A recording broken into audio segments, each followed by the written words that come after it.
Wa tasngadul wadatu bi amalil abdi, dan naiklah malaikat membawa amal dengan membawa amalnya seorang hamba.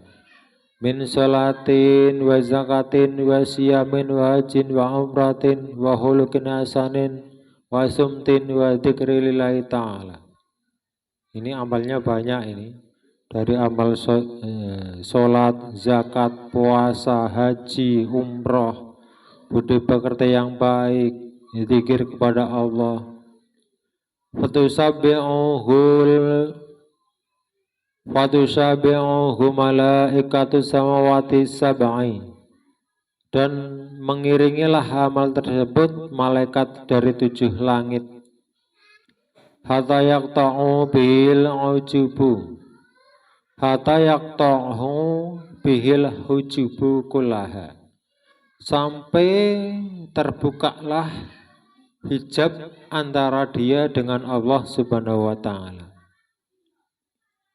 Ilallahi ta'ala, hijab yang membatasi antara dia dengan Allah ta'ala.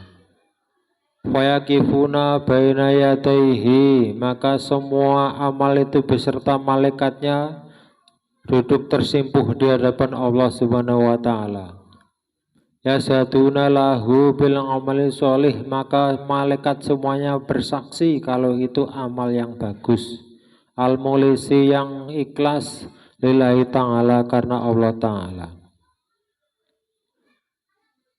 Malaikat-malaikat ini semuanya kagum, bersaksi kalau itu amal soleh, amal yang bagus, yang dari langit 1 sampai 7 sudah lolos ketika diperiksa. Namun apa yang terjadi? Fayaqulullahu ta'ala, maka Allah berfirman, antumul wadatu ala amalin abdi, wahai malaikat hafazah, wahai malaikat yang membawa amal, engkau hanya membawa amal, engkau hanya memelihara amal hambaku. Wa ana raqibu ngalama fi qalbihi, dan aku ini yang mengawasi apa yang ada di dalam hatinya. Innahu lam yurid ini bihadal amali, sesungguhnya dia itu tidak berniat karena aku ketika mengerjakan amal ini. Wa arada bi ghairi, dan dia beramal, orang itu mengerjakan amal niatnya bukan karena aku tapi selain aku. Fa'alaihi laknati, maka baginya adalah laknatku. Jadi orang yang punya amal banyak tadi seperti amal sholat, haji, umroh, puasa, zakat, budi pekerti, ketika dikerjakannya itu didasari dengan rasa riya, tidak ikhlas karena Allah Ta'ala, maka pahalanya adalah laknat dari Allah Subhanahu wa ta'ala.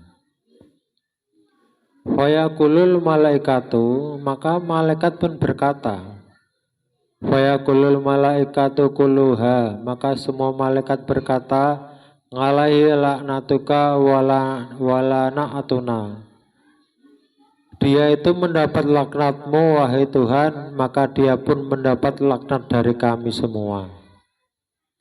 Wa talanganuhu samawatu sab'u wa man fihin, dan dia juga mendapat laknat dari seluruh apa yang ada di langit dan di bumi, dan mereka mendapat laknat dari 7 langit dan apa yang ada di antaranya. Al-Hadis. Ini ternyata orang yang beramal begitu banyak, begitu bagus kelihatannya, sampai ketika diperiksa di langit 1 sampai ke langit 7, malaikat semuanya mengizinkan naik karena bagusnya orang yang mengerjakannya. Tapi ketika sampai di hadapan Allah, ternyata di dalam hatinya itu ketika beramal ada rasa riya, ingin diketahui orang atau pamer atau ingin dipuji orang. Intinya niatnya itu yang selain kepada Allah Subhanahu wa ta'ala. Niatnya yang karena selain Allah. Ini namanya riya. Kemarin juga sudah dibahas tentang riya adalah salah satu penyakit hati yang cukup berbahaya, yang bisa menghilangkan amal kebaikan. Wallahu a'lam bishawab.